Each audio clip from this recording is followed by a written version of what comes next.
Hello, I am Nina Korbu from the National Library of Norway in Oslo, where I have been working for 13 years now as a librarian in our section for rare books and manuscripts, and I am the supervisor of the Special Collections Reading Room. I quickly developed a strong attachment to our Special Collections Reading Room and became interested in reading room security. Over the years, I've read many articles, presentations, and newspaper stories about thefts of rare books and manuscripts from libraries and archives. Through these articles and presentations, I discovered that there are many other places in-house where security is an issue and disappearances and thefts can take place. So this presentation is not only about reading room security, but also about security and practical issues in other places in-house. This presentation will probably not solve any of the security challenges you have, and I won't give you the answers. Actually, I am going to ask a lot of questions, like checklists, and I hope that these questions can make us think about the situation in our own institutions and help us find some solutions. And you probably know all the things that I'm going to talk about already. But I have found that it is always good to be reminded of such issues, to keep us on the alert and to remind us that there is almost always some procedures or tasks we can change or make better when it comes to improving the security at home. Thefts from libraries and archives is nothing new. Here's a photo from the 17th century chained library at the Hereford Cathedral in England. The chaining of books was the most widespread and effective security system in European libraries from the Middle Ages up to the 18th century. Over the last 100 years, the values of rare books and medieval manuscripts have increased enormously. This increasing value of rare books and manuscripts have been accompanied by major thefts and growing concern over library security. Cultural heritage items are stolen by a variety of people with different motives. There has been inside and outside jobs, and librarians, scholars, authors, and professional thieves have been the perpetrators. So, who steals from our collections? We have thefts by externals, thefts by professional criminals, and it seems that organized crime is on the rise here. Thefts by petty or small-time criminals, thefts by readers, planned or spur-of-the-moment thefts, thefts by visiting building maintenance workers and technicians. And then we have the worst kind of thefts, the sad and upsetting cases when the thieves are our own colleagues. There has been thefts by librarians, archivists and curators, conservators, book fetchers, catalogers, and thefts by other members of staff, faculty, office and administrative staff, custodians, cleaning staff, security staff. Why do people steal? Here are some reasons for theft. To make money, ignorance of the inconvenience and cost of replacement, like students stealing textbooks, single issues of magazines and bulletins, because of compulsive antisocial impulses such as bibliomania, kleptomania, out of anger. And a person who steals out of anger is supposed to be more likely to destroy materials, to increase their private collection, because an opportunity suddenly arises, spur of the moment thefts, out of boredom. This is the thief who wants excitement. This last reason may not be a very common one, but it happened at the Library of Transylvania University in Kentucky, where some students tied up the librarian, left her lying on the floor, and stole books of great value from the library. This theft was solved, and the whole story was made into a movie called American Animals. But let us look at a book's or a manuscript's different ways around our buildings. Any valuable item an institution acquires, be it a rare book, a medieval manuscript, a map, a print, or whatever, can be lost or go missing in a manner of different ways. A valuable item is often bought at an auction from a rare book dealer, or it can be given given to an institution. Here is a list of the way new items can take through an institution and their later use in-house. The item is received in institution. Acquisition and accession of the item is registered. The item is catalogued and classified. The item is marked, stamped, and maybe boxed. Do you mark or stamp all your valuable materials? We stamp our materials, both the manuscripts and correspondence in the manuscripts collection and the rare books and incunables. The item is brought to its proper place in stacks or strong room. Then it can be wanted by a reader in the reading room and is then brought to the reading room, where it is studied. The item may be wanted by a curator or research librarian in his or her office. It is brought to the curator's or research librarian's office. The item is perhaps being conserved or digitized, or it is on display at an in-house exhibition, or is lent to an external institution for an exhibition there. And then the item is returned to its proper place in stacks or strong room.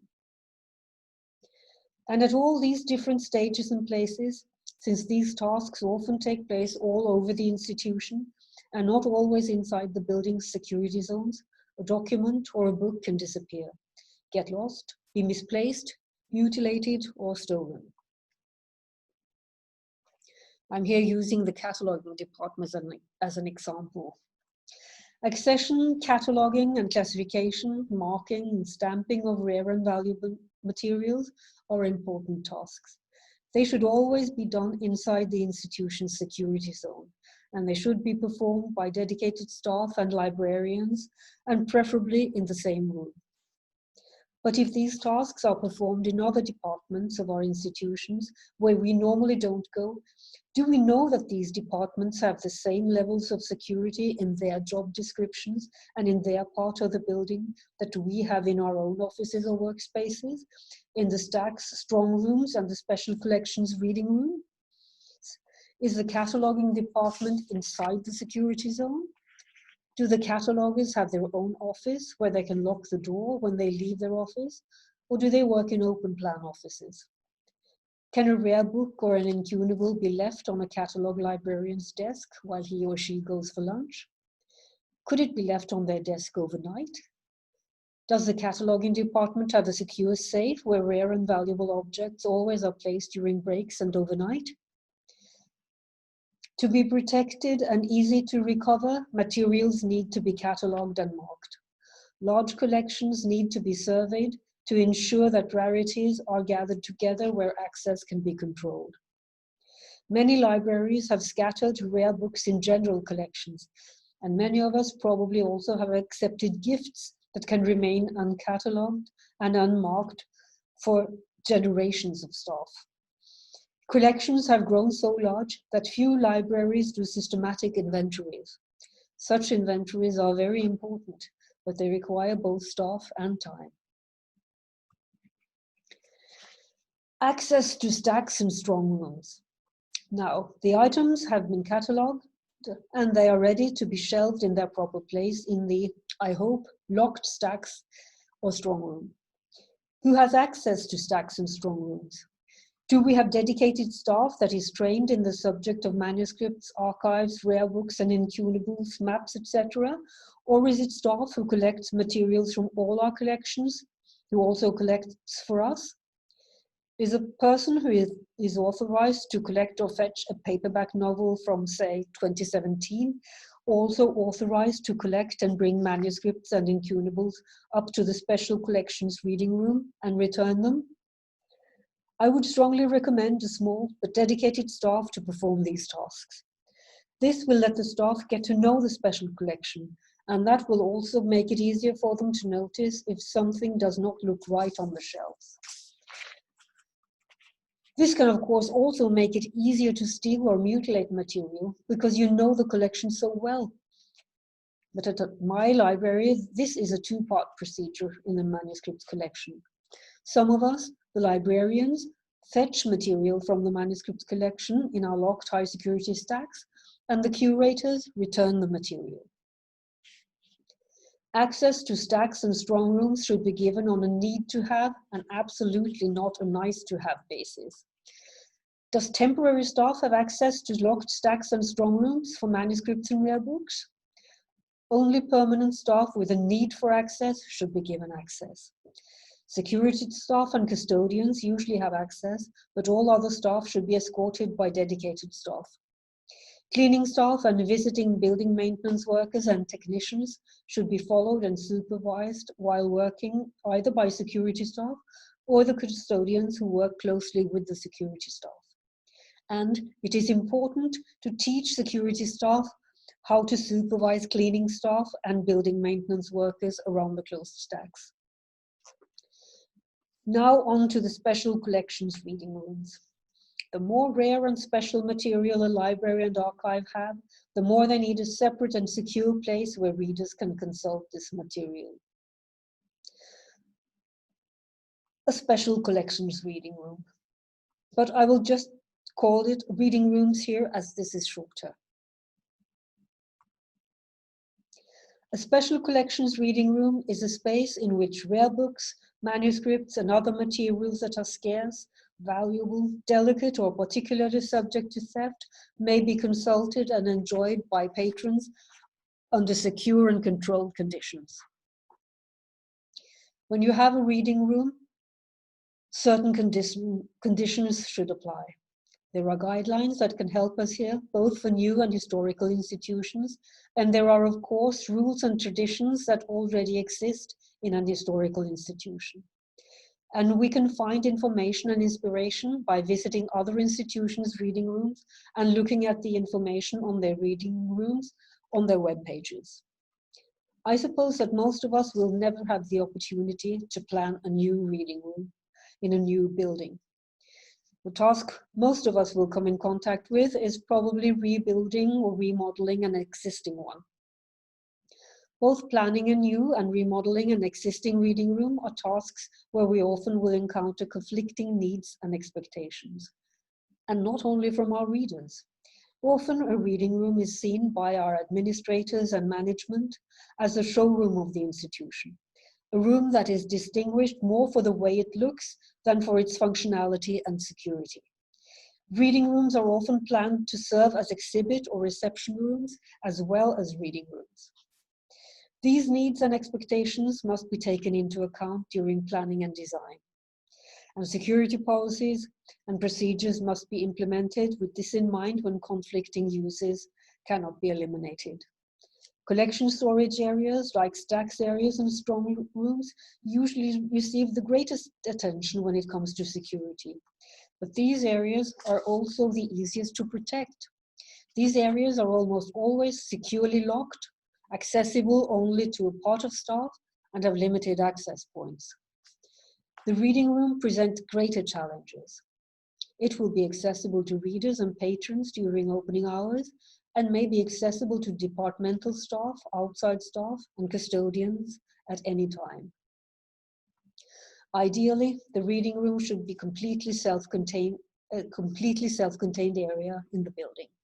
A walled-in room where the material in use cannot be reached by or passed to persons outside the reading room. The reading room should only have one entrance and exit that can be used by its readers. And this one entrance exit should be locked at all times with only the reading room staff to open and close the door for readers entering and leaving the reading room. Before entering the reading room, readers need access to closed lockers to hold their coats, briefcases, bags, backpacks, laptop and camera cases, their wet umbrellas, and their lunch and water bottles, etc. Some reading rooms have 2 points of entry. A reception or registration desk where trained staff determines that readers entering or leaving the reading room are not carrying inappropriate material, and a reference desk, circulation desk where dedicated staff have reading room duty and hand out and receive materials and take care of orders for new materials. Often these two entry and exit points are the one and same. The registration function is combined with the reference circulation function. When the readers enter the reading room, they can be met by the reading room staff before they have the chance of taking a seat. In many reading rooms, it is staff who decides where a reader can sit. And if readers visit for more than one day, they can be given a new place to sit every day. The reference desk should therefore be placed near the entrance door. But most important, it should be positioned in a way that gives the on-duty staff a clear view of all the reader desks. The reading room should ideally have no pillars or columns that can interrupt sight lines from the reference desk, or space-like corners that are hidden from direct observation. But as we know so well, pillars, columns, and dark corners can often be found in our reading rooms. But do not place reader desks behind them or behind other visual obstructions. It is not always possible to eliminate these architectural obstructions, but CCTV systems mounted on the walls or on the ceiling can help. And why not take small walks around the reading room? By taking such strolls, we show the readers that we are aware and alert, that we notice what happens in the reading room. And it is important for the staff on reading room duty to look up from what they are doing and look at all the different readers in the reading room. That is, if the reading room is not far too big for this. But then you can at least look closely at the readers closest to the reference circulation desk. And of course, reading room size is important. The larger the reading room is, the more difficult it will be to keep an eye on all readers. It is, of course, very much easier to steal or vandalize a book or a document in a reading room with more than 100 reader desks than in a reading room with only 20 or fewer reader desks, like the reading room at the National Library of Norway. I must say that this photo is from before we did some rebuilding last year. Many of the institutions where there are large reading rooms have security staff that walk around and patrol the reading room. Reader desks should be arranged so that on-duty staff faces every user or can see down the entire length of desks or tables. And the reader should not be allowed to work in such a way that materials boxes, laptops, or other objects obscure the staff's view of the materials in use. If possible, there should be only one user per desk or table, and they should never sit with their backs turned toward the reference circulation desk. Our readers need a library card for the National Library, where they are registered in our library system. We do not require a photo of our readers, but they have to show identification, and if they are from abroad, we require a passport when they register for a library card. Their contact information and address are registered. And in the Special Collections reading room, they have to sign a copy of our conditions of use of the reading room before they can use the materials they have requested. On to some more questions. We should ask ourselves, where in my buildings are the materials most vulnerable to disappearance, thefts, and vandalism? Where in my buildings are the materials most in danger of being damaged by water, fire, heat, too much or too little humidity, insects, rodents? When are the collections and materials most vulnerable? I will just address the first and last of these three questions with more questions. Where in my buildings are the materials most vulnerable to disappearance, theft, and vandalism? Is it in the areas where accession and cataloging takes place? In the areas where digitization takes place? In the conservation workshop? In the stacks, strong rooms? On the way from the stacks to the reading rooms? In the reading room? In the temporary storage facility near the reading rooms? Reading room where items in use for more than one day are kept? In the exhibition hall? And when are the collections and materials most vulnerable? Is it at night? During fire alarms? On the way back and forth to stacks and strong rooms? During cleaning of the stacks and strong rooms? During change of staff in the reading room?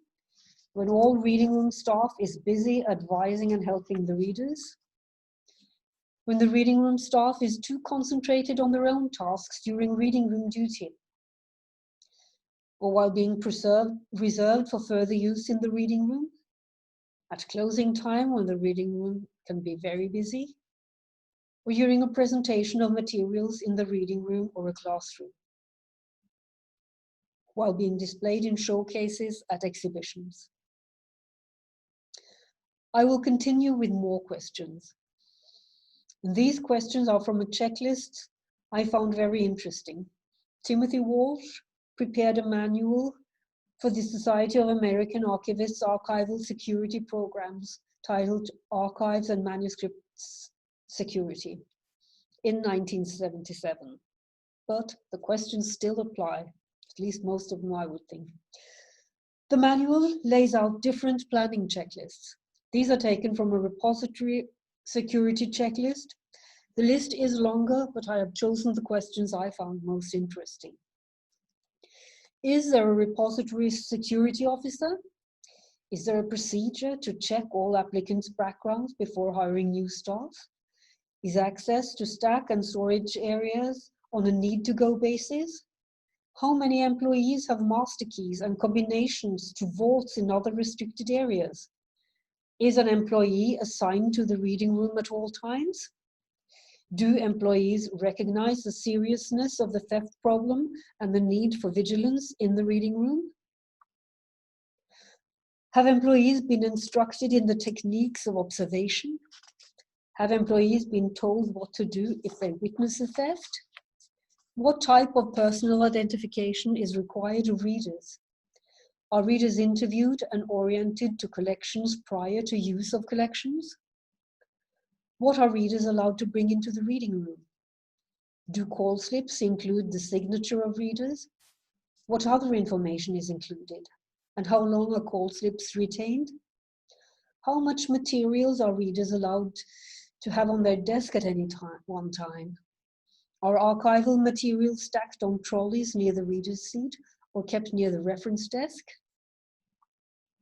Have the reading room been arranged so that all readers can be seen from the reference desk? Do readers have access to stack areas? Are readers allowed to use unprocessed collections? Are readers' belongings searched when they leave the reading room? Do accession records provide sufficient detail to identify missing materials? And what is the procedure for the return of archival materials to the shelves? Are folders and boxes checked before they are replaced? And now to conclude this presentation, there is so much to consider, both for large libraries or institutions with different departments and dedicated staff and budgets, and for small libraries and institutions with a small staff who has to do all the different tasks and routines themselves. And it is difficult for institutions in old protected buildings where you may not be able to divide the building into security zones and where building alterations in stacks, strong rooms, and reading rooms are not easily done. The main thing here, however, is that we need to be aware of these different areas and places where security is low, or areas where there are weak points or holes in our security procedures. And when we are aware of the loopholes, we must try to make the best policies and procedures for the building, tasks and staff we have in order to prevent thefts and mutilations of our valuable collections from happening. Even the best run and seemingly most secure reading rooms and institutions have been subjected to thefts and vandalism of their materials. Regrettably, all the security in the world is not going to stop all the thieves all the time. I don't think that any of the libraries, archives, or other cultural heritage institutions where major thefts have happened at all expected these things to happen in their institution. We can be nervous from time to time and worry that such incidents could happen, but we don't expect them to happen in our library, our archive. Such disasters happen in other institutions, not at home in our library or archive. And let us hope that that day won't come. Thank you.